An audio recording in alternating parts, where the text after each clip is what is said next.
What time is it? Hello my friend. This lesson is about how to read the clock. Being able to read clock is one of the most basic need of everyone.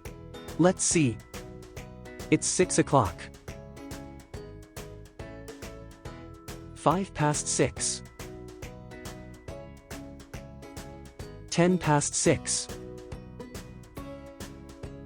Quarter past 6. 20 past 6. 25 past 6. Half past 6. 25 to 7. 20 to 7.